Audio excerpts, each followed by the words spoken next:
welcome back to the Inner Circle Boardrooms Backstage Pass. If this is your very first time here, a very special and warm welcome to you. My name's Kay Chohan. This is a platform where you'll find me in conversation with founders, investors, and boards. I'll be unpacking their views and approach to shifting operating models, turnarounds, and scaling businesses. I'll also bring you the latest thinking into the market gaps, opportunities, and investment strategies. Our special guest for today is Siddhartha Singh. He is the founder and chief exec of a business called Quell Infotech. Sid, thanks for joining me today. Delighted to have you here. You're the founder and CEO of an AI automations and a robotics business. You've been consulting and working with the larger management consultancy businesses such as Tata and Infosys and a number of others. What I want to distill today is looking at that industry, that ecosystem. How would service providers like yourself be impacted, and also what your projections are moving forward and where you see some of the gaps and opportunities. So thank you very much for joining me. For the sake of our audience, would you be kind enough to give a new introduction in terms of who you are, a bit about yourself, please? Hi, Kate. Thank you so much. And it's a pleasure to be on the platform. Siddhartha Singh, I'm popularly known as Sid. Career started like a normal career of a person. I spent 2 decades in the industry doing various IT services kind of work, led some large teams for global firms like Wipro and IT Technologies. So it has been an exciting career. And there is a time that comes when you suddenly decide to do something on your own. And I think I'm not one of those young entrepreneurs who started at 20, but rather started at 40. Right? So moved on, set up my own firm. We are called Quell Infotech, focused towards AI, robotics, and automation. And we've been having an exciting journey in the last 3 years that we have been operational in. We've done multiple kinds of work involving AI implementations in new age technologies, doing consulting, doing service implementations, you name it. We've done various things in new digital technologies. Right? And just about last year, we shifted and pivoted towards a product as well of our own, so which is called Ivozo. That's something which has popularly come into the market. Now, it has been an exciting journey, and I think the last year was as exciting, but full of learnings, right? So, we've having 2 decades in the industry, I've seen so many different turnarounds, the 2008 crisis, the new revolutions, but this one was obviously very, very new, and both in terms of how to react to it, there was no guidance, nothing we were aware of. So I think we were, as a company, we were one of the lucky ones. We realized the severity of the issue very early on. So we didn't wait for 4 months hoping that this will go away. When things started going bad back in March, we kind of realized that this is going to be here for some time. Right? So we took some measures to ensure that we cope up. We changed our style of working. For example, Indian IT companies are used to keeping a large bench, very used to focusing on growth, because growth is the mantra for the industry, right? So we scaled that down, right? We immediately brought it down, and we started having regular interactions with our customers. So what I did was every couple of months, what I did was spend 1 week where I talked to all my customers, got their feedback, got some understanding of how their business was reacting, and incorporated that in our strategy to get over this pandemic, right? Hopefully things are getting better, at least in India, and businesses started coming up now. You're looking at numbers going back on track, but so that's where we are. So just so our audience can understand, what sort of declines did you see last year, and what's compared to 2019, and what's your forecast? If you look at it, our business is something which is very, what we say is a new age technology, right? So if you're looking at AI, the world is still trying to understand what the technology is about. So a lot of companies that incorporate what we do actually are taking it as an investment rather than something as a regular day-to-day delivery, as a regular day-to-day activity. So what happened in our industry in particular is we saw that our customers' volumes declined substantially. And I mean, if I give you some sound bites on this, we were talking to our insurance customers, and they were our largest segment initially before COVID period. And they said that their volumes have come down by 30% or 40%. So their feedback was, I don't have enough work to utilize my own people. So how do I look at something new? And everybody started talking about that our first priority is just to make sure that our business continues and our business as usual comes back on track. So one beautiful thing is that everybody started talking digital. So there's a common joke in our circle that what COVID did for digital is, I think no CIO could do it in the last 10 years, right? So it at least made people aware of it, right? So there's a common joke that everybody says that who's the digital officer in your company? So everybody said COVID, not the CIO or the CTO, right? So that's the new designation that came into being. And that's the reality, right? So what happens quite often is that you're so busy in your day-to-day activity that you actually don't look at new age things. What COVID made you do is start looking at new age things. So while we saw the initial 6 months where people started saying that, oh, I don't have enough work, I'm not doing this, so it's going to take me some time. So we saw a huge decline in new projects being assigned to us, right? So I would say the numbers were close to 40 to 50% of our projects started reducing, right? Now, I don't think it was because people didn't want to do anything. I think it's just because people didn't have the time. They were focused on making sure that their business was running. If I look at numbers, this was a period where we signed the most customers. We didn't start any work for them, but we signed them up. So everybody was saying, I want to do this. I want to do this, right? So that's a good thing, right? That's a positive thing. Now what I'm seeing is that those things have started materializing. Right? So at least now people have started moving forward. So particularly in the last 1 month, I've started seeing customers coming back and saying, they said, let's start, and now let's start. Now I've got the time. So that's giving me some positive outlook. But I won't say that numbers in our industry is going to be at the same level as it was at last year at the same time. I think it's going to take some time, right? Because it's going to take some time for our customers to hit specific numbers. We are a startup, so we may grow very aggressively.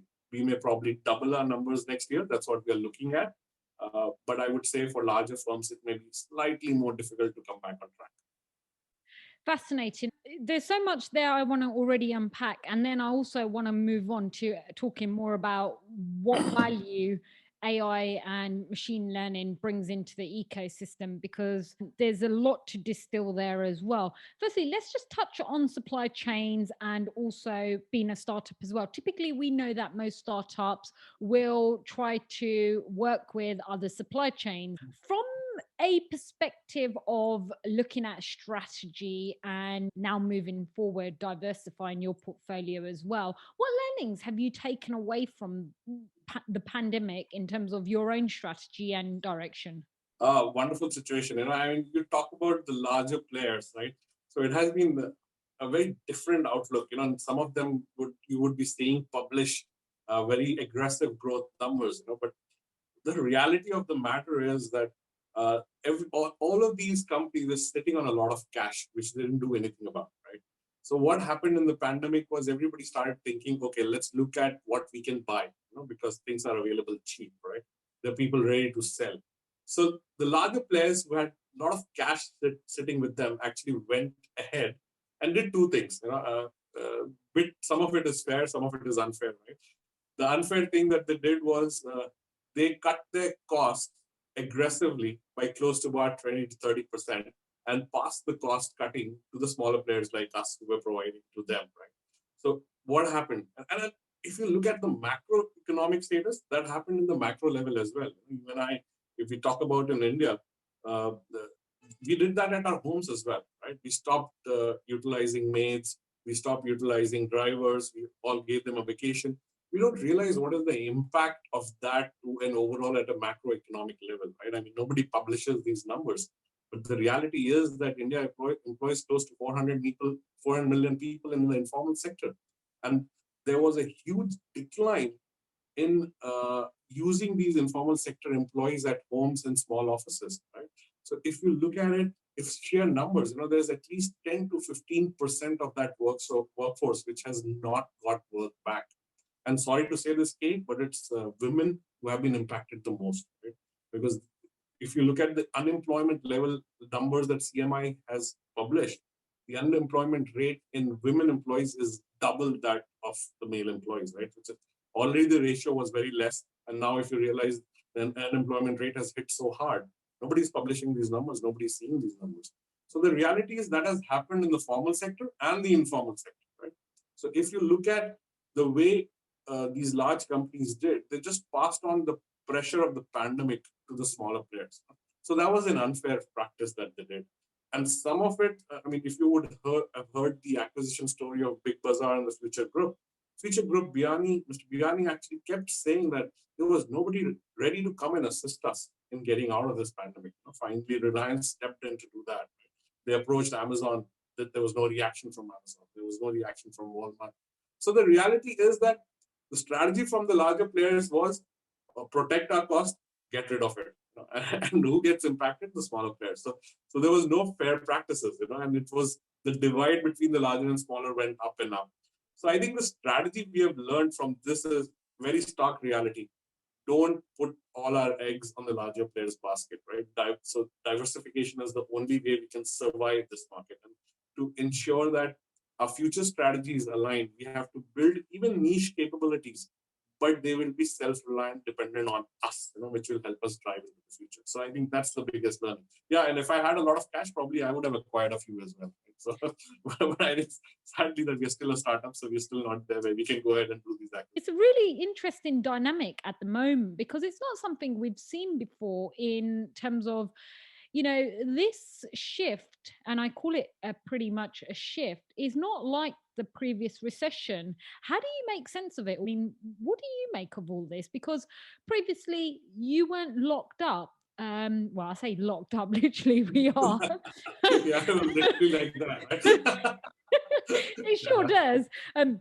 But the point being, we weren't locked down, sorry, should I say, in all seriousness, we weren't locked down. And previously, the government weren't actually paying their wages.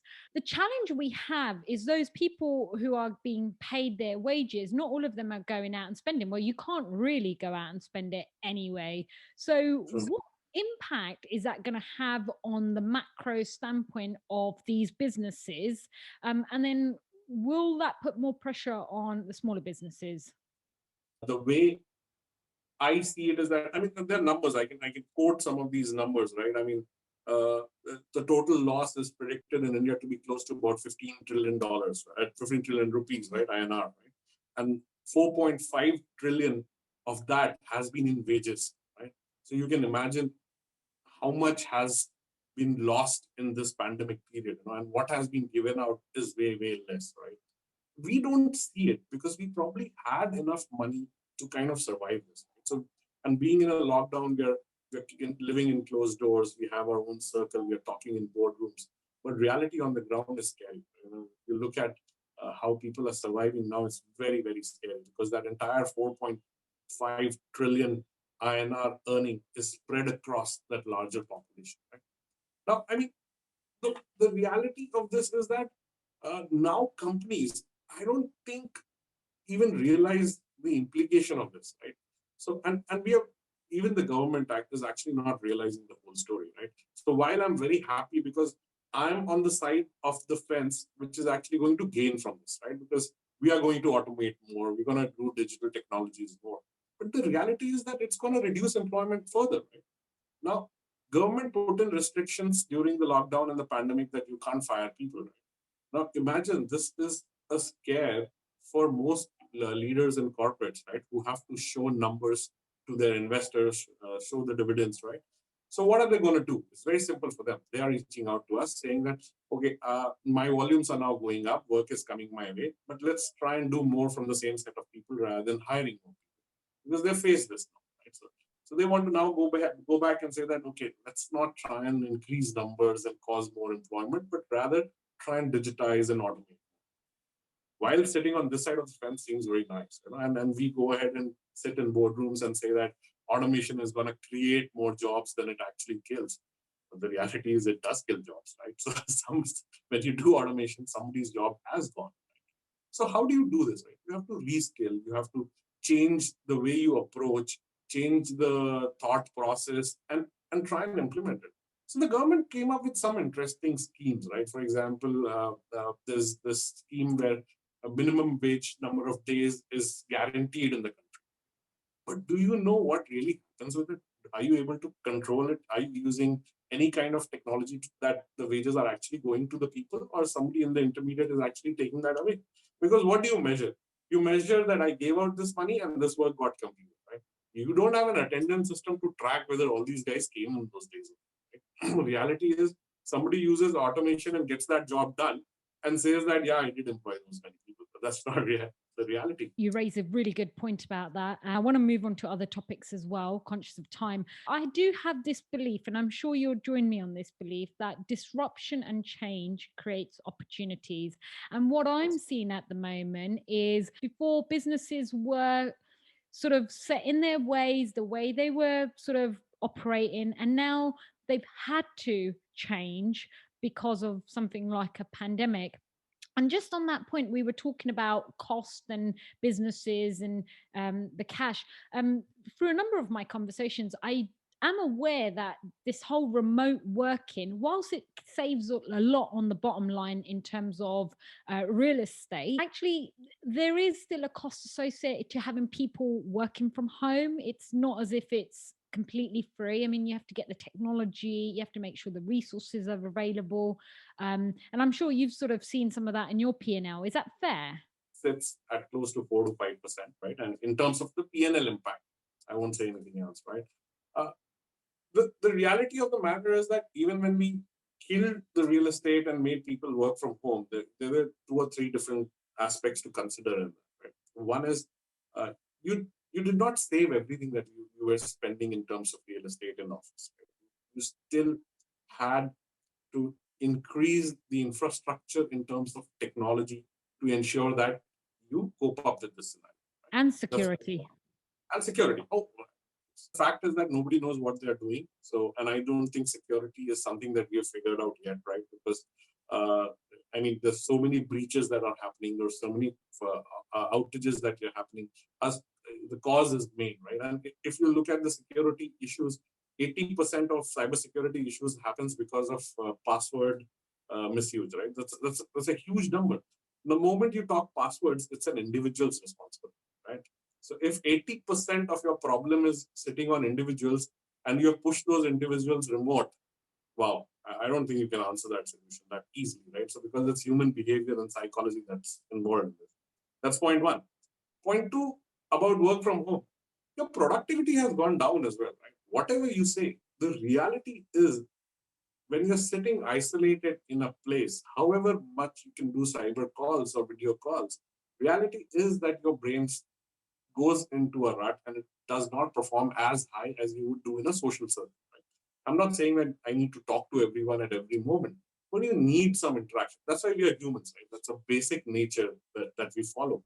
And coincidentally, my wife is a psychologist. So ask her the number of depression cases or people who are coming in, right? Just because they are at home, or how many marriages are breaking up. That's another story, right? I hope she's not hearing this, but the reality is that those numbers have gone up too, right? So the fact of the matter is that the negative aspect of productivity that brings in actually completely kills away that 4 to 5% that you're adding to the PLN. Right? I mean, and maybe in the first 4 or 5 months, everybody was very happy about that 4 or 5% saving because everybody was looking is where can I save, where can I save? Because the volumes were low. There were not enough volumes. Now that when volumes have started coming back up, it's productivity which is a bigger concern than the 4 to 5% saving. And most CEOs, if you realize, are coming back and saying this, I need more out, rather than saving those 4 or 5%. Even if it was 8 to 10%, it wouldn't have mattered, right? Because you're getting more out of it, the whole story. And the third piece is the reality is you would see employee engagement has gone for a toss. Right? So what has happened? That emotional connect with people and the company, has reduced substantially. So you would see more people shifting around or starting to look at what can I do now, can I, so if you look at university numbers, people going in for education that have gone up sharply, right? It has almost, university applications have doubled. Why? What has happened? When you're sitting at home, now you're thinking whether the work I'm doing makes sense or not. If you're going back to office every day, you would probably be engaged. You'll be talking to other people. You'll be seeing career options, that, I can do this. I can change my role. I can do this additional bit to keep you excited, right? Now, what has happened? You're sitting at home doing the same task every day, or even maybe a little different. In reality, you start evaluating, should I keep doing this, or should I now go for higher education and go out, right?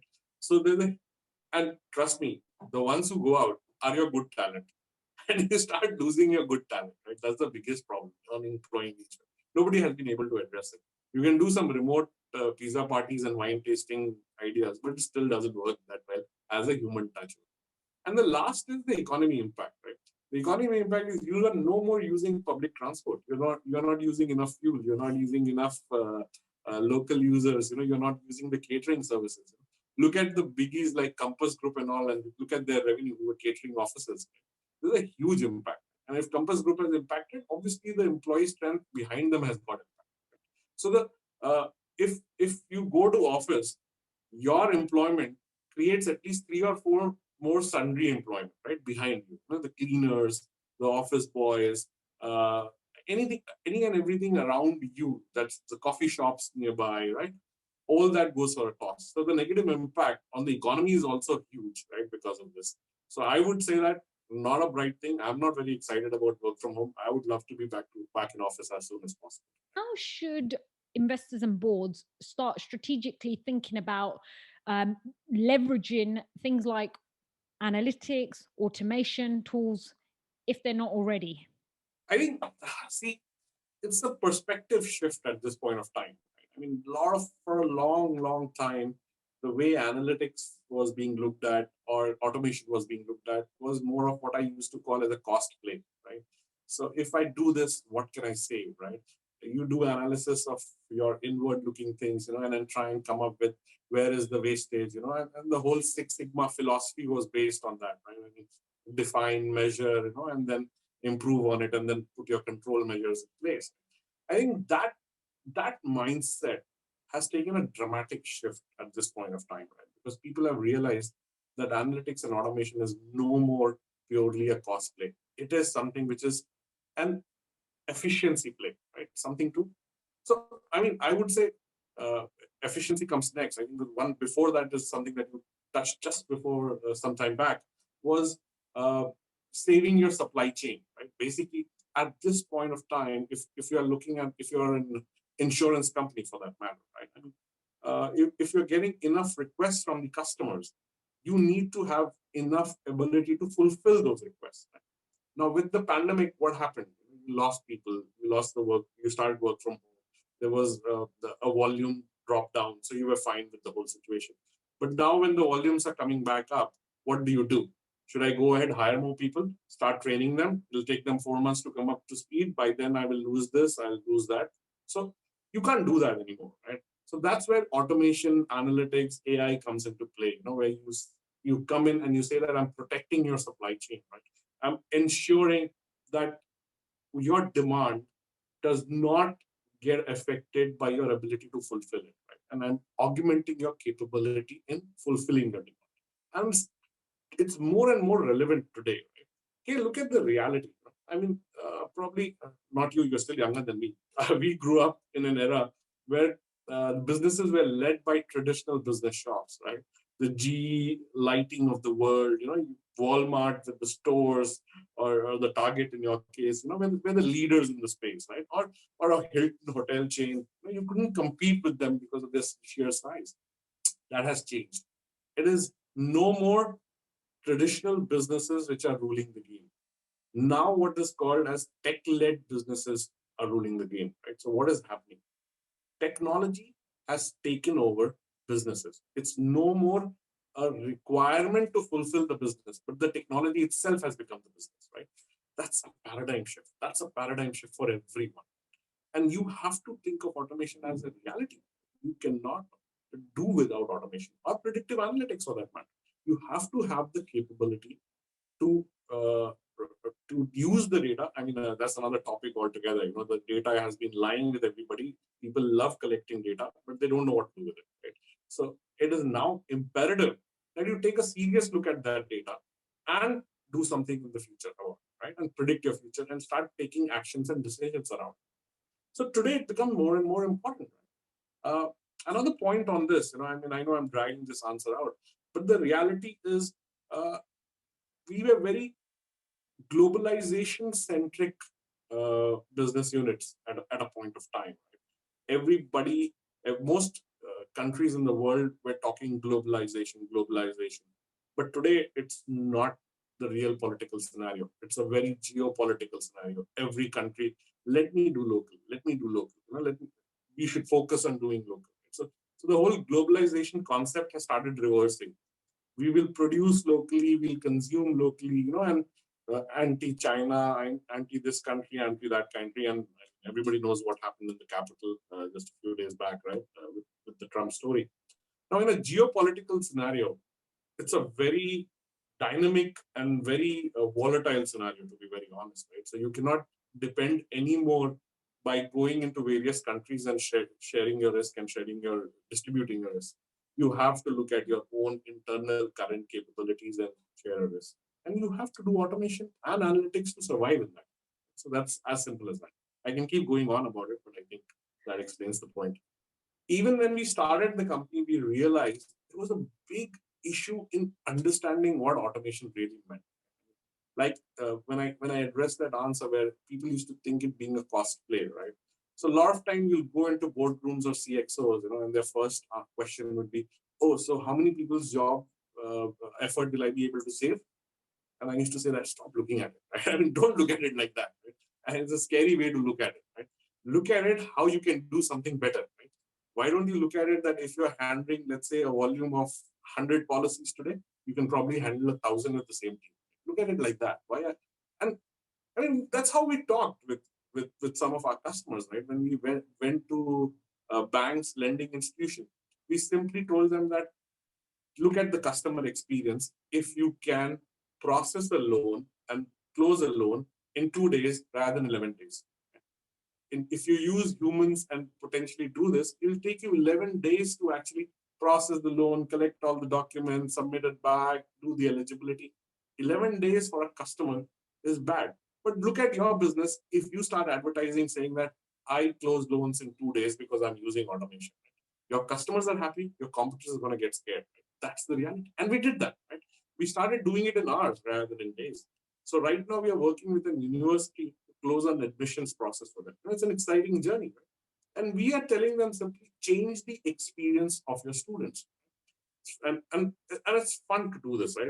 And I'm interacting with the founder of the university. He's a great guy, a fantastic guy to talk to because I mean, even though coming from that kind of a background, he's always very keen to learn about new technologies or do new things, right? So he is not restricted by saying that, oh, just solve this for me. He always says, okay, it's wonderful, change the experience of everybody who we touch.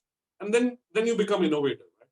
So we are simply telling them that when somebody comes and applies on an admission application on your portal, why should he have to wait for 3 weeks to know whether he got admitted? He should know then and there that when he walks out, whatever you need, within an hour, he should know whether he was eligible or not eligible, or what he needs to do to become eligible, right? I said that will change the experience of students, right? Students today feel, and you're inculcating this habit that everything can take its own sweet time for you to get back, right? So I think that was successful for us. When we walked into companies, we were not talking about how much money it can save them, or we were not. Money is obviously a byproduct. It does happen. Right? You do save money. But the idea is don't start with that mindset.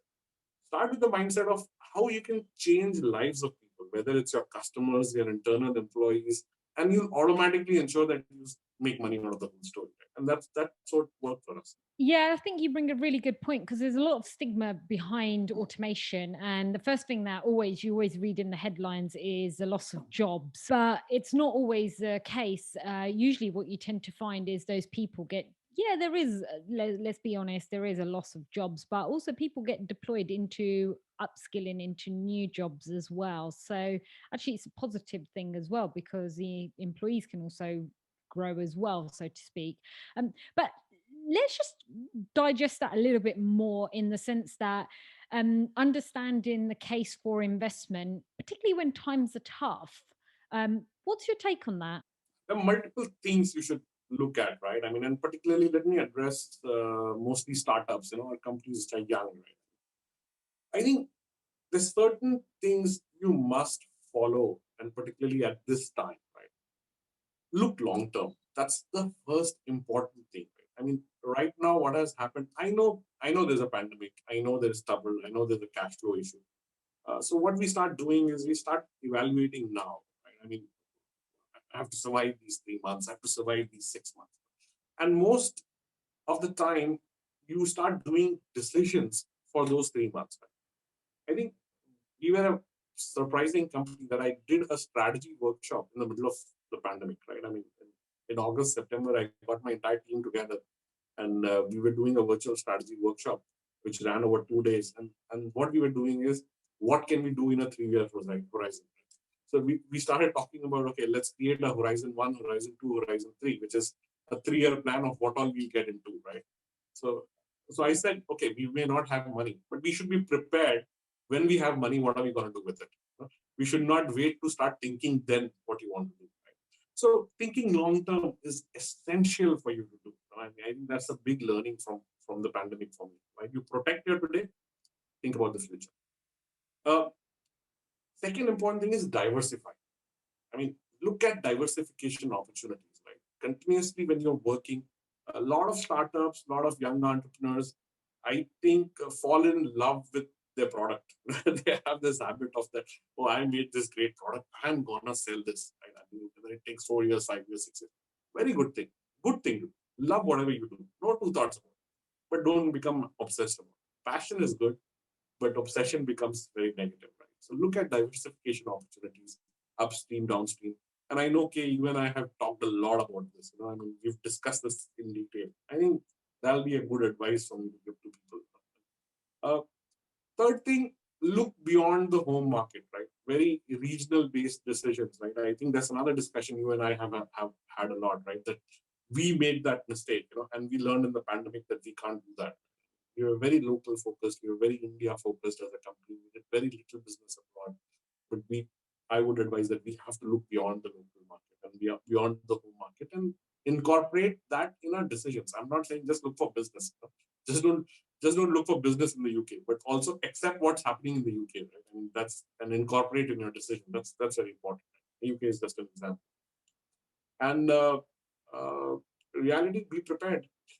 Things happen. Recessions are something which are recurring, right? Pandemic is not the only recession that has hit us.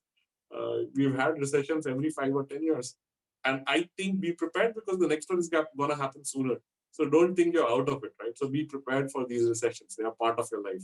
It's not a one-off situation. Right? It happens in some form or the other. So be prepared in whatever way. I think that's what I would say at this point of time in investing. Yeah, I think the thing I would say is one of the things that, for a lot of conversations that I'm having, and not even conversations, I think anybody could sit back and see this happening, is what the pandemic has taught everyone and has done is it's excelled the digital agenda by minimum 3 to 5 years. The challenge there is most businesses were not set up. There were clusters of businesses that were, which we're already heavily investing and can see the future. But there's a number of businesses that weren't actually ready for that journey, so to speak. So they don't actually have the capabilities, and actually they're probably going to lag behind. And to some degree, they're probably going to struggle because actually now they need to deploy investment, which they have to now figure out, well, where should we cut cost and where should we invest? And Yeah. what they're not going to want to do is just invest in technology and then lose headcount. And also, the reverse of that is actually you need the capabilities to deliver the digital agenda, which a lot of these guys are going to be pretty busy at the moment, I suspect. Yeah. So let's talk a little bit about that. Where should somebody begin with automation? And in your view, where does it often go wrong? Oh yeah. Wow. So, okay, a lot of time, see, automation is a strategy in itself, right? I mean, a lot of times what happens is that we go to customers and customers start talking about their problems, right? So they say, I have this problem, solve this for me. And a lot of times we tell them that, no, don't look at it like that. Don't see that whether automation fits as an answer to your problem. Automation has to be a part of your overall strategy. It has to be incorporated as a part of your planning process. Don't try these stunts where you can think that, oh, today I have a problem that we are using too many documents. Can you automate and digitize these documents? That's not what is the digital world. That's not really the digitization of story. Right? So you have to build it into the strategy, and that's where I say that when you come into an organization, the first step a senior leader needs to do is to look at his entire portfolio and understand where he's either spending a lot or two is not meeting the efficiency levels. And he has to look at his entire portfolio. He cannot look at his biggest problem and say that just solve this. That's not the way to approach it, right? Then he should look at automation as a strategy across the board. It should not be something where you try and aim for too big. And I think you told me about, Kay, you mentioned this as you've seen a lot of people do this, where they set up very high targets or set up very high achievement goals. And I see that exactly same thing happen in senior leaders and boardrooms, right? What they do is that, oh, this year we'll automate, and we'll put in 1,000 bots and we'll do 1,000 automations and we'll put AI and solve this and we'll solve that. No, that's not the way it happens, right? What you got to do is sit back, involve your leaders, sit down, understand, set up realistic numbers, do some quick wins so that people accept this as a reality. Right? And look, if you look at numbers, you'll be surprised that there is hardly more than 8% of companies who have done sort of automations who've actually gone beyond 50 bots. Imagine just 8% of customers have gone just beyond 50 bots. That shows scaling up has been a problem. And why has it been a problem? Because you didn't start right. You started thinking you'll do too big, right? And you could not convince your team to actually adopt it. So that's where things manage. So change management becomes an integral aspect of this. Right? So having the right communication, talking to them, having the right strategy is very, very important for implementing automation. And start easy, start simple, start small, right?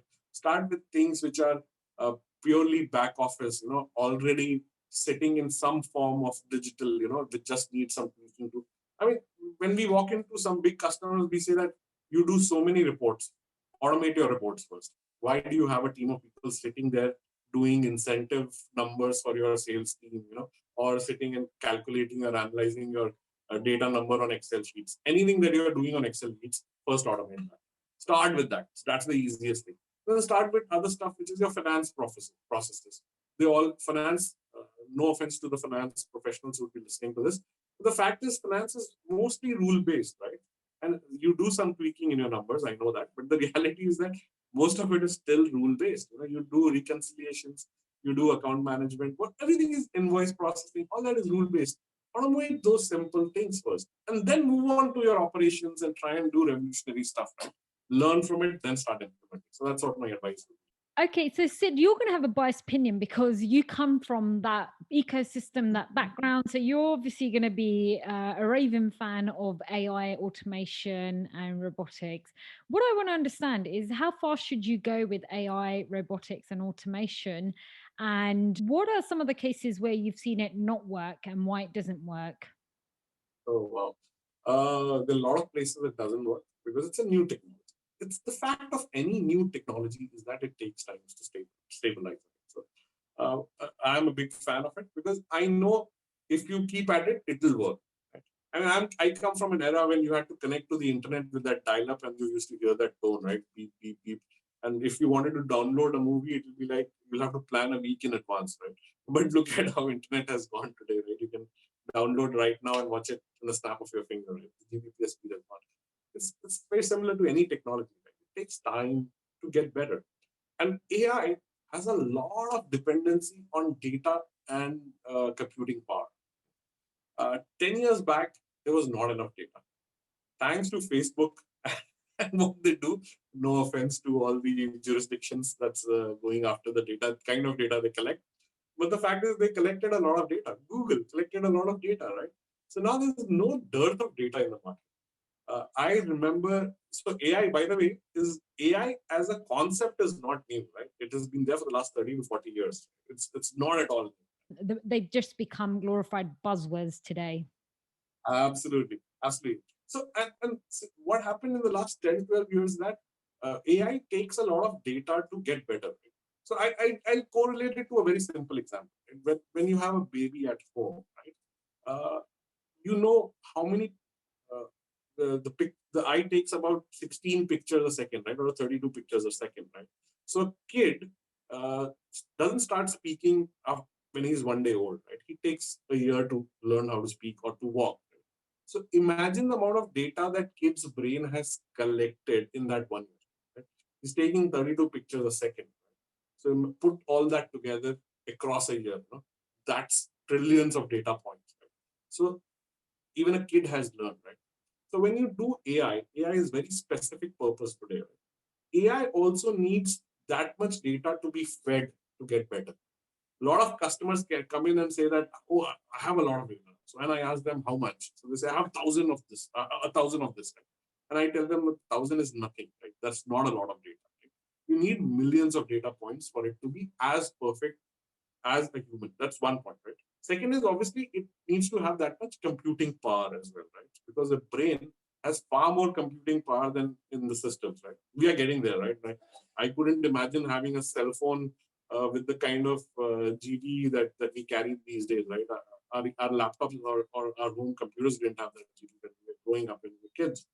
So the fact and computing power actually follows the Moore's law, which says that it doubles every instance, right? It's like bacteria growing, right? It doubles every 2 or 3 years. Maybe it's growing faster now. So it's all a matter of time. Feed in enough data, give it enough computing power, AI will be able to learn any form of technology. So you cannot, and it's not restrictive at all. Don't think that AI can't do anything. AI can do everything. I've written an article about this about I think 4 or 5 years back in C.net, and I had compared it with that movie called Terminator, right? You know, where you have this AI who gets self-conscious, right? I mean, so it's not there yet, you know. Or what happened in the Matrix, right? The movie Matrix, right? I think the movies are based on reality. The way computing power is going, sooner than later, it will hit the capacity of what a human can do. Right? And human only uses 3% of their brain. Sooner or later, it will hit that. And we will have capability to feed that much data to it for it to learn. And it did happen at Facebook, or I think it did happen at Facebook, where the chat app started interacting in a language that humans did not understand. Right? So the chat app, the chat bots started talking to each other in a language we did not understand. That means that there was some self-realization in those bots. So what I'm saying is that it's going to come. It will happen. It's not if, it's when. And that's how technology improves. So that's what my belief is. So, on that point, what is the key to deploying AI and machine learning successfully? So it's very, very simple, right? Identify your problem, right? And work towards it.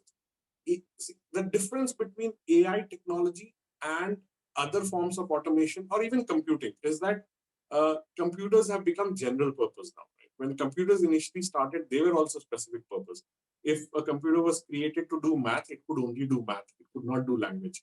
Now look at your laptop. You can do Microsoft Word. You can do Excel. You can do browsing. You can do. It's become a general purpose thing, right? AI is specific purpose. So take a specific purpose for an AI deployment, understand what that specific purpose is, then feed it enough data, give it time to improve. It doesn't improve in day one. So when I say that if you're looking at facial recognition in a particular kind of scenario, give it some time. Right? And obviously the ethical part of it comes into play. But the fact is that give it time to improve and come up to speed. Don't say that I will do this. And obviously don't try and solve too many problems. Find a specific problem which AI can support and solve that. That's where it is today. That's what my advice would be. implementing AI as such. Specific decision point, be very specific about it, and then give it enough data and time to learn to get there. As simple as that. Let's talk about data transfer, data ownership, the trust of data, and the visibility of data. I know I've touched on quite a few points there. Most challenges for most businesses is that they've got legacy ERP systems. And the biggest challenge is how do you take that old legacy data and ERP system, and then how do you now incorporate AI and machine learning into it? Um, how do you get your head around that? Because that's there's a lot of complexities there. What should one know about that journey before they decide to take it? I love the word old with ERP systems. I hope SAP hears this conversation. I think technology in a company goes through cycles, right? 40 years back, everybody believed in having small applications and doing their bits, right? And then some huge ERP companies came into play and said, no, I can bring everything together. I'll give you a single view of the customer. And these multi-million-dollar projects started happening where you started implementing this. And then now you realize that how foolish that was, right? Because now if you need a change, you're actually disrupting your entire organization's data. So now people have started talking about messaging-based architecture. We keep having these small applications and just make sure that they talk to each other. That's what works. So ERP companies, trust me, using ERP as a single monolithic system to run an organization is a very obsolete way of doing things, right? More often than not, in most large companies, what I've seen, ERPs has become more like a database or a central data structure that is maintained, right? And every other function and department has come up with their own applications and own software to lead their kind of business, right? So it becomes, and that's why you see all these big data and master data management projects coming up. What's master data management? It's just data about data, right? So where you have kept what data, where you've stored. So I think before you start a journey around AI, doing a data mapping, doing a master data management project is essential, because you have to know where your information is sitting, where your data is sitting, and that's very, very important. Ownership of data, I mean, trust me, that has to rest with the organization. A lot of people have created a specific role for it, which is at a CXO level role, which carries the data responsibility. And I think it's very, very important, because I mean, feed in junk, you get junk out, right? So if you get the right data in and you've cleaned up that data, the information that you get out of it will be very valuable to you, to a company. So do that. I think that's the first step if you want to go to an AI. And we actually recommend that, saying that clean up your data. If you've not cleaned up your data, at least look at specific portions which you can isolate and clean up to start with. Don't try and be smart saying that, no, I know everything about my company. I know all the information. And that's not a right thing to do. We don't really know, because there's a lot of information sitting in so many places that it's very difficult to manage. Do you know, it's something really interesting you've just said there, because I always find, I don't know if you said you've had similar conversation, but I tend to find most people have a very blurred vision of what they're trying to get from the data that they want, but they want AI and automation and they want the latest thing. There's a level of frustration. If they don't pick up these mammoth 3-year, 4-year projects of integrating ERPs, and it's amazing fun when it happens. There are multiple organizations or multiple countries involved. So you try and implement a single ERP for multiple countries and multiple types of businesses. Oh, the amount of money you pay up in customization is just awesome. Right? Everybody spends millions of dollars in customizing whatever bits, right? And God forbid a government changes regulation and comes up with GST. Remember when I mentioned that you're working for these elephants, right? And moving these elephants was itself a target. So imagine you're setting up this whole project out. And I've seen so often, by the time this project gets completed, the CXO, the CEO, or the board comes back saying that, oh, now we need to do this because our whole business plan has changed in the last 2 years on what you started off, right? Because the businesses are changing that dynamically. Right?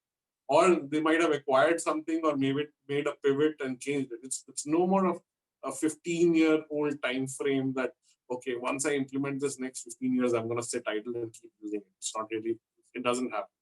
You do large acquisitions, you change systems. It does happen. And you're absolutely right. I think I talk about this quite often. Thinking about single monolithic successful systems is an archaic mindset. It doesn't really happen. And that's where we come in when we say that when you're doing so many reports, get automation to do those reports. Automation can pick data from 400 different applications and give you that consolidated. You don't need to run an IT project which runs over 6 months or a year just to create that consolidated view. And the ridiculous point is once you've created that consolidated view, it would have taken 1 year and the boss would have changed and he wants a different view, right? He wants something else. So don't do that. Automations projects, particularly robotic process automation projects, can be finished in 4 to 6 weeks. Take that, automate it, deploy it quickly, and get what you want. Right? And that's the easiest way to do it.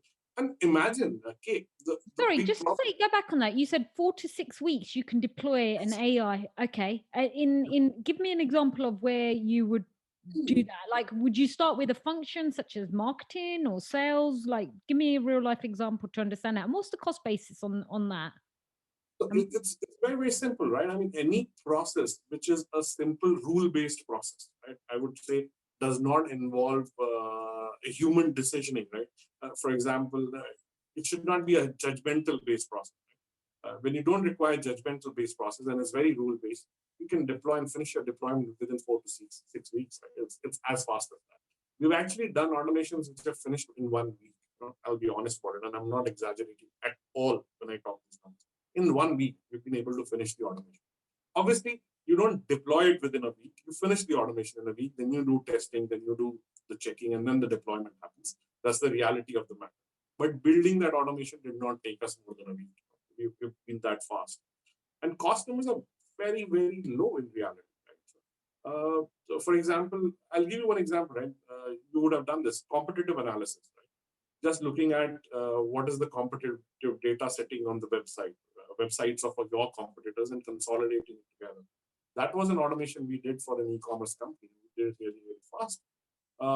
We've done search optimization for what we say is text summarization to look at specific content. You would probably be doing that, right? If you're publishing your own newsletter on a weekly basis, you need somebody to do text summarization, collect data available online and summarize it and put it in a newsletter. Right? We did that automation in 2 weeks time frame. That's it. Didn't take more than that. Just identifying and shortlisting and closing. So you can build automations which are rule-based really, really fast if you know what you're looking for, right? That's the one clear aspect of it. You should know what you're looking for. It's as simple as that. So it can be done. Is it better to buy, develop, or build? Oh, yeah. I think the various stages in life, right? I mean, I'll be honest about it. When you start off on something, don't try to claim to be an expert. It's easier to buy, right? It's far fun. You're starting something new in particular, right? So in a new function, I mean, when you go home and even simple things, right? You first buy it and learn it and deploy it, right? And then actually try and build it on your own. So first step is get an expert, buy from an expert, particularly around software. I'm not talking about hardware as such. In a case of car, you'll always have to buy it. You can't build it on your own. But in a software scenario, particularly, what you should do is buy first, right? Get an expert to come in, tell you how it's done. But I would advise you to go towards build in a later stage. I would say that move from that buy to build, because once you've bought and understood this business, some amount of control you should keep with yourself, particularly in areas which are very sensitive to you. Again, it's a very type of business kind of a story, right? And that's why we offer in a similar front, right? A lot of times we tell our customers that in the first 10 automations, we'll help you. Post which, if you feel that you can do it, you should do it on your own. It makes life easier for you. You get the right attention, and you have people inside who can do automations. And that's the story we pitch, right? We want to democratize automation. We want to make it as simple you can do it, right? You've seen the demo of the product that we use. You've seen demo of Ivoso. It's very, very simple, right? I mean, you drag and drop and you're able to do automation. And we want to encourage you to do that so that you do more and more automation. Right? Even things which are troublesome for you, you're able to do it. And that's what our goal is, right? And that's why we price it like that. We say that when you buy from us, you'll get unlimited bots, right? And in the initial bit, if you don't want 24/7 support, you can get unlimited bots for as low as $5,000. That's the licensing cost. Start with $5,000. Build as many as you want. I mean, if you think you need custom support from us, 24/7 support for us, then obviously you'll have to pay for that support. But barring that, if you're not doing anything which is business critical, you don't need that support. And we want companies to adopt automation. That's what our strategy is. Tell me the top 5 tips for a business leader.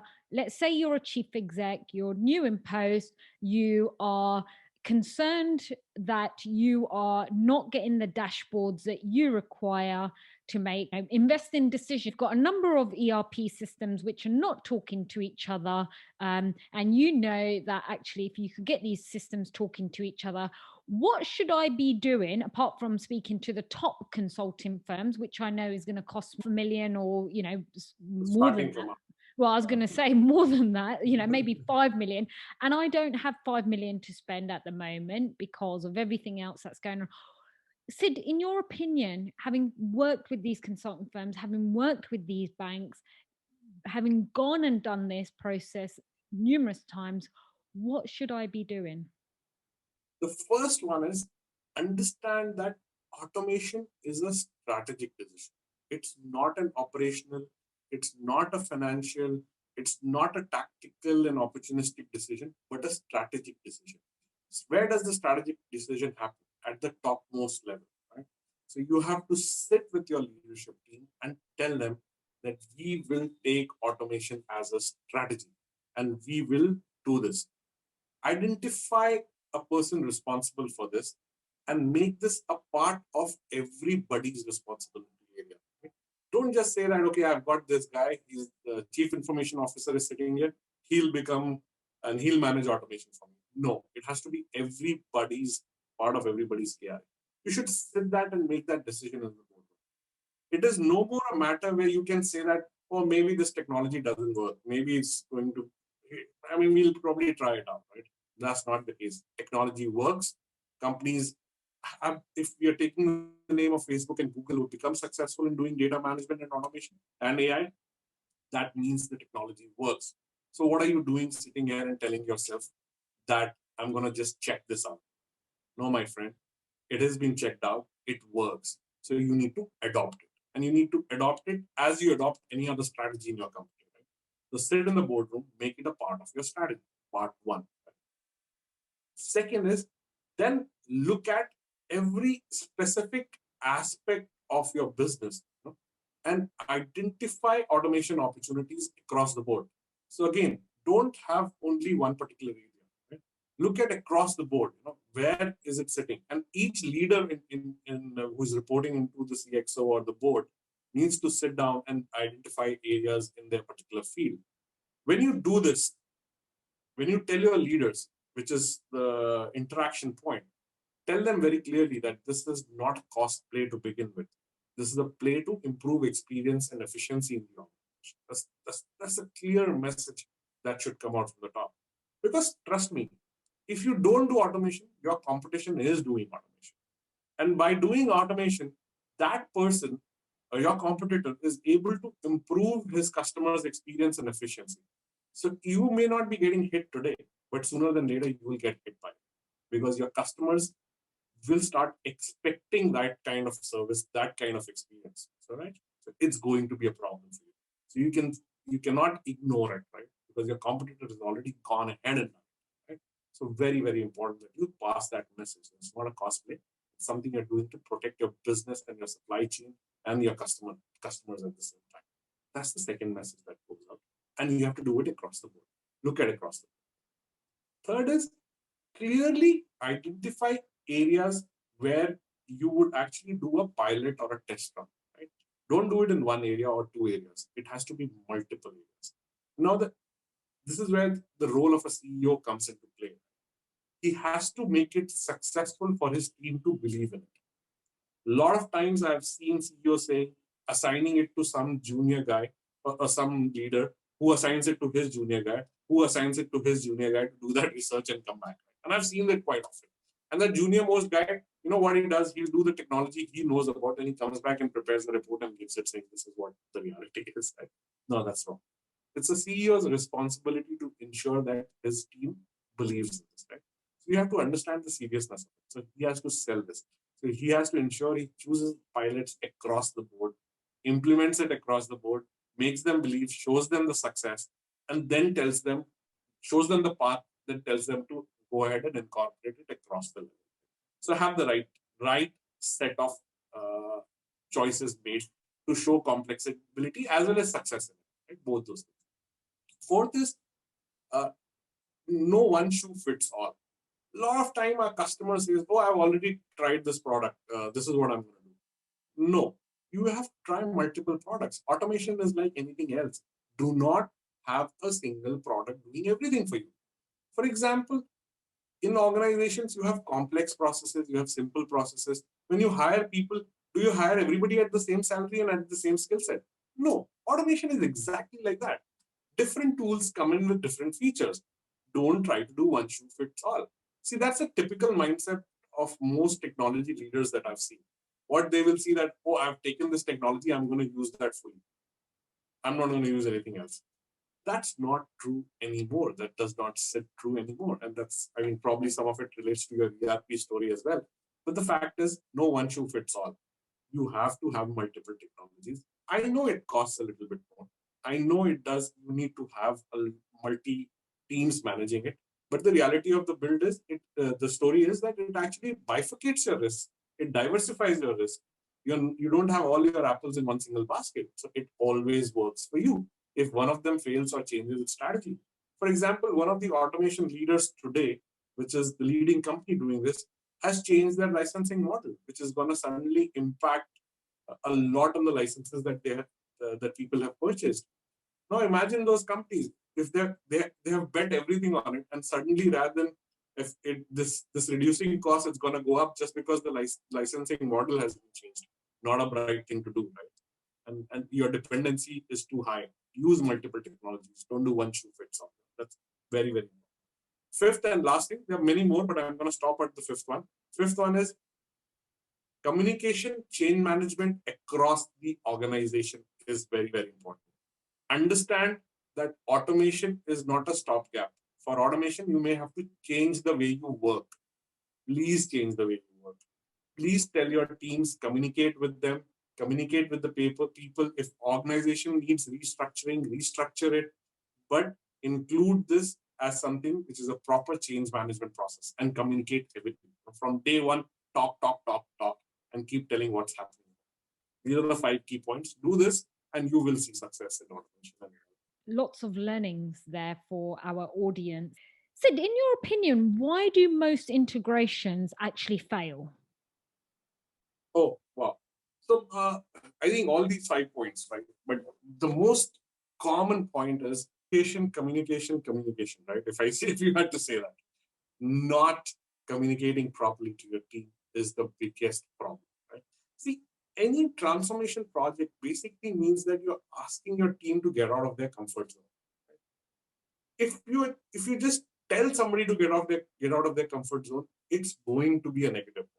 It's like any change. The first reaction to change is denial, right? I mean, you will not accept it, and you'll always be Usually always grief, isn't it? Usually grief, then denial, and then acceptance. So I just eliminated grief, but there is grief, right? So, Oh God, I've got to do this. And then it's like denial. No, I'm not going to do it. And then it's like acceptance. Okay, I have to do it or leave the organization. Yeah. Absolutely, and grief this is a serious problem, right? I mean, so many times I've seen people come out of their boss's room and go say that, what is he talking about? I mean, he's lost it, right? So this is not going to happen. That's the most integral part of it, right?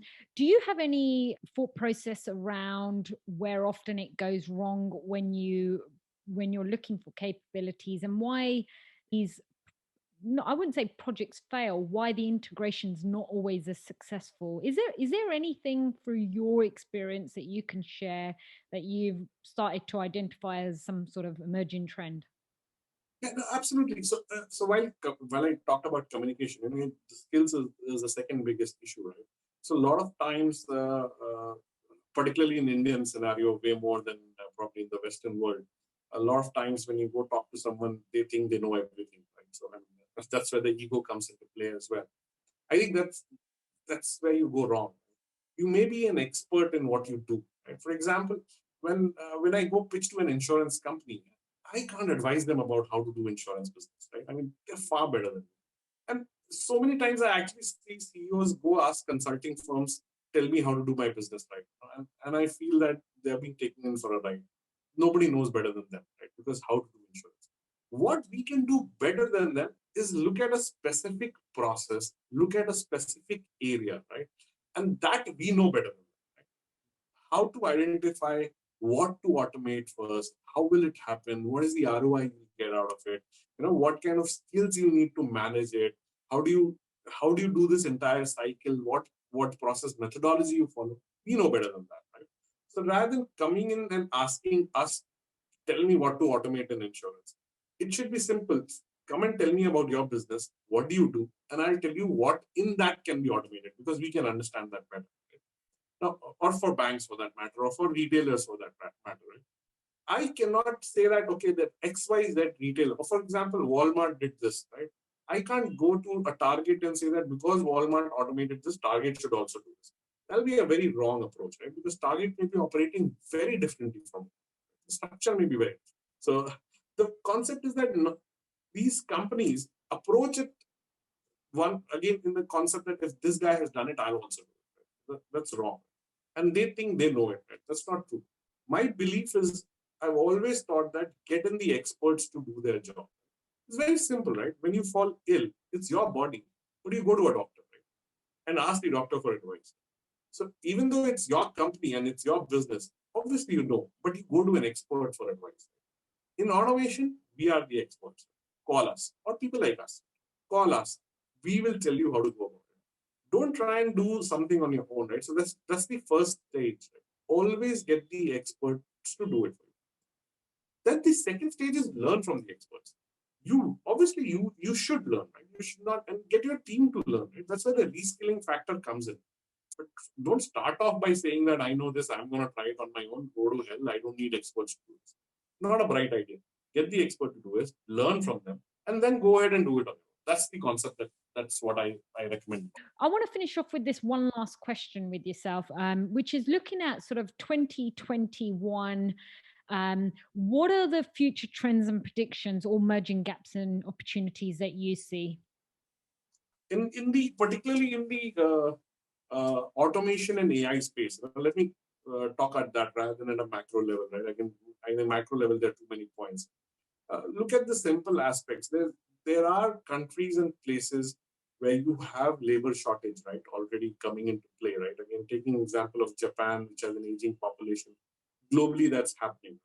And when I talk about skilled labor, that is obviously a bigger concern as of now, right? Not having enough skilled labor available. So I see in 2021 that becoming more of a reality, right? I mean, in terms of, again, we always have a positive outlook, and we should. Right?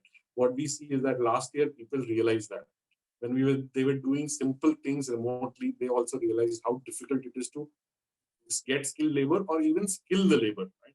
So we believe that automation and AI is going to come in this angle and augment your existing labor force, right? And 2021 is where people will go ahead with that reality as such. Uh, Data-driven insights, we have talked about it so much, right? I see that in maybe this in 2021 or 2022, data-driven insights will become very, very integral for companies, right? Lot of the decision making, we touched on it, we talked a lot about it, right? I mean, using that actual data and doing something about it is very, very important prediction for this. And I'm hoping this year, a lot of our companies are looking at multitasking robots, so we are working on innovation. So I hope one of us succeeds, right? I don't know who will, but one of us succeeds and is able to create these multitasking bots. I think that'll be very exciting for me, right? I kept talking about the specificity of work that robots do today, but I hope that we move to multitasking robots, who can simply go ahead and learn. So that'll be an exciting thing. I don't know whether it's going to happen in 2021, but I feel that's in the future. Fantastic. And I also would like to add to that. I think personalization is going to come into more of it Absolutely. as well. Which I think is a huge shift in trend, and we've already started to see that. Sid, thank you so much for joining me today for this conversation. Thoroughly enjoyed it. Lots of learnings here, lots of lessons here, which I'm sure our viewers will take away. I know that you guys are launching a product and you're offering some free testing, and you want people to feedback on some of the products that you guys are developing at the moment. Do you want to just give people a quick overview of what that product is? You'd like some free feedback, so to speak. Absolutely. Who are the type of people that you would love to have a conversation and to play around with these products and give you some A/B testing feedback? Fantastic. The product is called iWozo, and you can simply go to www.aiwozo.com We'll and include log. that into the link. Yeah. You can put that link there. So and you can access it and do that. The product is more about automation with a flavor of artificial intelligence built into it, right? So some amount of judgment and decision making built into the product, and the automation is very easy. It's a drag and drop automation, so it's very easy to learn. And we also offer an academy where it's a free academy. You can come in and learn all that. We want all CXOs to come in and ask their teams to try it out, or even try it out personally. It doesn't take that much time, right? It's very easy. Have your team look at this automation, and try those tools out and see if you can incorporate that. We love your feedback, if in terms of how you feel it helps your business and how you feel that we can work better to improve. That's the process. Fabulous. Well, look, Sid, great to talk to you. Guys, I hope you enjoyed that conversation. As I said, please hit the like, share, subscribe button if you enjoyed that. Sid, what's the best way that somebody can get in contact with you if they wanted to reach out? You can send me an email at sid@quailinfotech.com, or I'm very active on LinkedIn. You can reach out to me on LinkedIn. I'll be very happy to answer. Fantastic. Till next time, we'll see you then. Thank you. Bye-bye.